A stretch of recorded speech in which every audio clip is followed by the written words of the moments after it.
जैसा कि आप जानते हैं, ये जो क्वेश्चन दिया हुआ है कि एनसीईआरटी का 4.1 का 2 का क्वेश्चन नंबर 1 दिया हुआ है और इसको बोल रहा है कि द्विघात समीकरण के रूप में निरूपित करने के लिए, या इसको बोल सकते हैं कि लिखने के लिए। ठीक है, तो इसको द्विघात समीकरण के रूप में कैसे लिखेंगे? सबसे पहले ये लैंग्वेज में दिया हुआ है। बच्चे को क्या होता है कि ये लैंग्वेज में जो दिया हुआ सवाल रहता है वो कठिन हो जाता है समझने में। आज हम उसको आपको समझाने का प्रयास करेंगे, ठीक है, और साथ ही साथ हम आपको सॉल्व करके बताएंगे कैसे आसानी से इसको समझ के सॉल्व कर लिया जाए। ठीक है, देखिए बोल रहा है कि एक आयताकार भूखंड का क्षेत्रफल। देखिए सबसे पहले यहाँ आयताकार, यानी कि आयताकार का मतलब हुआ कि आयत के आकार का। ठीक है, तो सबसे पहले जो बोलता है प्रश्न वही हम क्या करते हैं, बना देते हैं। तो बोल रहा है कि आयताकार, सबसे पहले आयत का जिक्र हुआ तो आयत हम बना दिए, ये आयत हो गया। आयत का जो होता है आमने सामने का भुजा क्या होता है, बराबर होता है। ठीक है, जैसे मान लीजिए ये 5 है तो ये भी क्या होगा, 5 होगा। ये 2 है तो ये भी क्या होगा, 2 होगा। यानी कि ये इसके सामने है और ये इसके सामने, यानी आमने सामने का भुजा क्या होता है, बराबर होता है ना। आयत में क्या होता है, आमने सामने का भुजा बराबर होता है। ठीक है, और आयत यहाँ तक क्लियर। और आयत का क्षेत्रफल जो, उसके बाद बोल रहा है कि आयताकार भूखंड का क्षेत्रफल 528 सेंटीमीटर 528 मीटर स्क्वायर दिया हुआ है।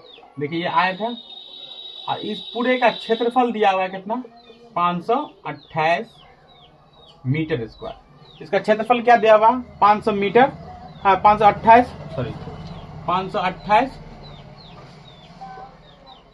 528 मीटर स्क्वायर। क्लियर। अब इसका बोल रहा है कि क्षेत्रफल की लंबाई चौड़ाई के 2 गुने से 1 अधिक है। यानी कि क्षेत्रफल की जो लंबाई है और चौड़ाई से क्या है, 2 अधिक है। यानी कि देखिए यहाँ पे क्षेत्र की लंबाई और चौड़ाई, देखिए इसको जो है पहेली के तौर पे बताया, 1 अधिक है। ठीक है, इसको पहेली के तौर पे बताया है, इसी पे बच्चा कंफ्यूज आ जाता है कि कैसे निकाला जाए। तो हम इसको निकाल के बताते हैं। देखिए क्षेत्रफल दिया हुआ है, छोड़ देते हैं। पहले क्या नहीं दिया हुआ है, लंबाई नहीं दिया हुआ है और चौड़ाई नहीं दिया हुआ है। देखिए बोलो लंबाई चौड़ाई के 2 गुने से 1 अधिक है। समझिए पहले लंबाई बड़ा है कि चौड़ाई बड़ा है, तो जो भी बड़ा वैल्यू रहता है उसको मान लिया जाता है। ठीक है, इसमें चौड़ाई क्या है, चौड़ाई के 2 गुने से 1 अधिक, यानी कि चौड़ाई छोटा होगा तो हम मान लेते हैं माना की। ठीक है, लंबाई बराबर हम मान लेते हैं x। ठीक है, लंबाई बराबर माना की लंबाई बराबर x मान लिए।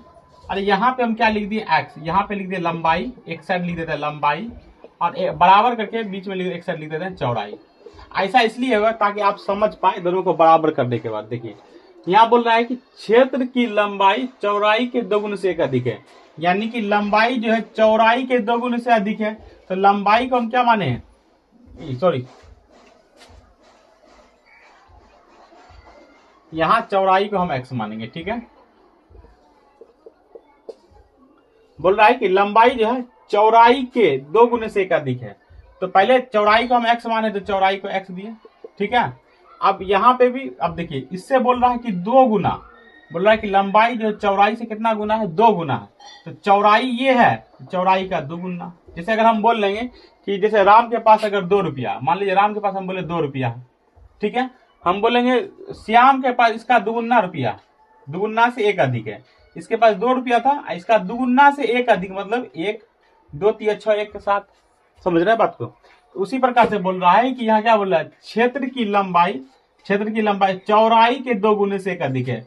चौड़ाई क्या है मेरा, ये है। बोल रहा है कि इसका चौड़ाई का 2 गुना लंबाई है, तो 2 गुना लंबाई दे दिए। उसके बाद बोल रहा है 1 अधिक, अधिक का मतलब प्लस होता है, अधिक का मतलब क्या होता है, प्लस। तो यहाँ पे क्या दे देंगे, प्लस। ठीक है, ये मेरा क्या निकल गया, ये लंबाई निकल गया और ये क्या निकल गया, चौड़ाई निकल गया। इसको अगर हम गुना करते हैं तो 2 को x से गुना किए, 2x + 1। इसको अगर गुना किए तो x। अब यहाँ पे आता है कि बोल रहा है कि हमें भूखंड की लंबाई और चौड़ाई ज्ञात कीजिए। सबसे पहले देखिए इसमें दिया हुआ क्षेत्रफल दिया हुआ।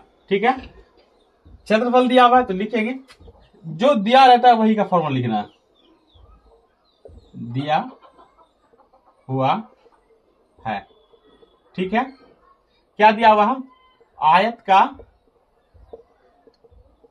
का क्षेत्रफल बराबर, और आयत का क्षेत्रफल बराबर फॉर्मूला क्या होता है, लंबाई गुना चौड़ाई। यानी कि लंबाई और चौड़ाई, आयत का क्षेत्रफल बराबर क्या होता है, लंबाई गुना चौड़ाई, कहीं पे लंबाई को एल और चौड़ाई को बी माना जाता है, ठीक है ना। तो आयत का क्षेत्रफल क्या होता है, लंबाई गुना चौड़ाई।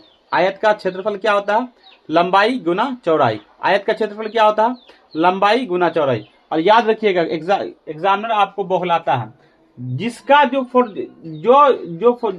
वैल्यू दिया रहता है वही का फॉर्मूला लिखना है। जैसे यहाँ पे आयत का क्षेत्रफल दिया हुआ है तो आयत के क्षेत्रफल का ही फॉर्मूला लिखे, और आयत के क्षेत्रफल का फॉर्मूला अभी जस्ट होता है लंबाई गुना चौड़ाई। क्लियर, आयत का क्षेत्रफल बराबर लंबाई गुना चौड़ाई। और हम लंबाई यहाँ पे क्या निकाले, देखिए तो 2x + 1 और चौड़ाई क्या निकालें, x। तो यहाँ पे हम लंबाई को क्या दे देंगे, 2x + 1 दे देंगे, ठीक है। और चौड़ाई क्या माने हम x, तो x दे दिए। और आयत का क्षेत्रफल हम यहाँ पे क्या निकाले, देखिए आयत का क्षेत्रफल दिया हुआ है पहले से 528, यहाँ पे क्वेश्चन में मिस हो गया 528, ठीक है। आयत का क्षेत्रफल क्या है 528, तो क्षेत्रफल की जगह क्या दे देंगे 528। क्लियर। अब अगर हम इसको तोड़ते हैं, यहाँ मिटा देते इसको, ठीक है। अगर हम इसको तोड़ते हैं, ठीक है, तो तोड़ेंगे तो क्या हो जाएगा, तो देखिए 2x + 1 × x बराबर 528, इसको ऐसे लिख सकते हैं।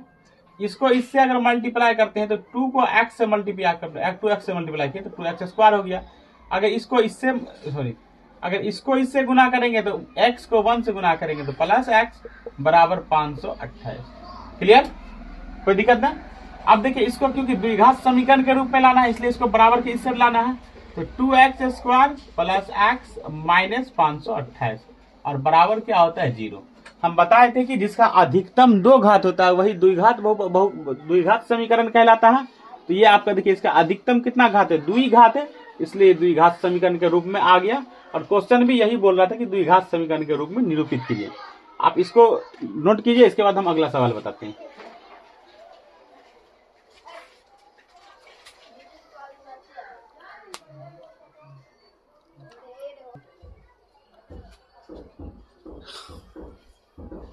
इसके बाद हम आपको बताएंगे क्वेश्चन नंबर 2 का 2 नंबर बताएंगे। इसमें क्या बोल रहा है कि 2 क्रमागत धनात्मक पूर्णांकों का गुणनफल 306 है, तो हमें पूर्णांकों को ज्ञात करना है। अब मान लीजिए इसको भी द्विघात समीकरण के रूप में बोल रहा है लाने के लिए, तो सबसे पहले देखिए जो 2 क्रमागत बोल रहा है, क्रमागत का मतलब क्या हो, लगातार, जिसमें एक का अंतर हो। क्रमागत का मतलब क्या हुआ, लगातार, ठीक है ना, जिसमें एक का क्या होता है, अंतर होता है। हम जब से पहले 2 क्रमागत धनात्मक पूर्णांक, धनात्मक का मतलब प्लस है ना, यानी कि प्लस में संख्या, अब पूर्णांक का मतलब संख्या, तो दो क्रमागत धनात्मक पूर्णांक का गुणनफल। अब देखिए क्रमागत धनात्मक पूर्णांक तो बोल दिया, लेकिन कौन सा पूर्णांक है मालूम नहीं है। जो भी नहीं, जिस राशि के बारे में नहीं मालूम रहता उसके बारे में हम क्या लिख देते हैं, एक्स। तो पहला क्रमागत संख्या हम मान लेते हैं, माना कि क्या मानेंगे, माना कि पहला क्रमागत संख्या बराबर एक्स। हम बताए थे कि क्रमागत का मतलब क्या हुआ, लगातार, लगातार, उससे एक का अंतर रहता है, एक बढ़ते जाएगा। अगर पहला क्रमागत संख्या एक्स हो गया तो दूसरा क्रमागत संख्या क्या होगा, उसमें 1 जुड़ेगा, x + 1, ठीक है ना। तो पहला क्रमागत संख्या x, दूसरा क्रमागत संख्या x + 1, तीसरा क्रमागत संख्या x + 2, मतलब ऐसे क्या होता है, धीरे धीरे करके बढ़ता जाता है। यहाँ पे 2 ही क्रमागत का बोल रहा, इसलिए पहला क्रमागत अगर x होगा तो दूसरा क्रमागत क्या होगा, दूसरा क्रमागत संख्या, दूसरा क्रमागत संख्या क्या होगा, x + 1 होगा। क्लियर। अब देखिए बोल रहा है कि इन दोनों संख्या का गुणनफल, देखिए यहाँ बोल रहा है दो क्रमागत धनात्मक पूर्णांकों का गुणनफल। गुणनफल का मतलब गुना करने के बाद जो फल प्राप्त हुआ, ठीक है ना, यानी इन दोनों को जो गुना करेंगे उसके बाद जो आएगा वो क्या है, 306 है। तो हम इन दोनों को गुना करके बराबर 306 डाल सकते हैं ना, लिख सकते हैं ना यहाँ पे, है ना, प्रश्न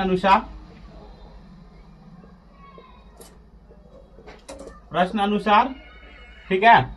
तो इसको बोल, इस दोनों का बोल रहा है गुणनफल 306 है, तो यहाँ पे x × x + 1 = 306।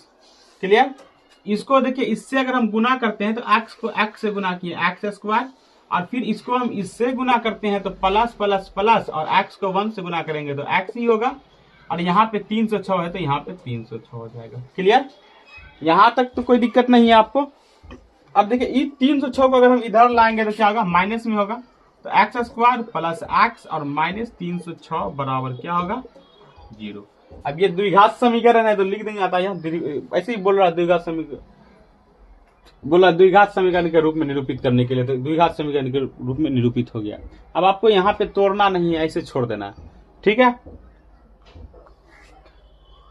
अगर आपको मेरा वीडियो पसंद आया है तो लाइक कीजिए, सब्सक्राइब कीजिए, कमेंट कीजिए और शेयर कीजिए। और जिस भी सवाल में आपको प्रॉब्लम हो रहा है वो सवाल कमेंट में बताइए, हम आपको अच्छा से अच्छा तरीके से समझाने की कोशिश करेंगे। तब तक के लिए खुश रहिए।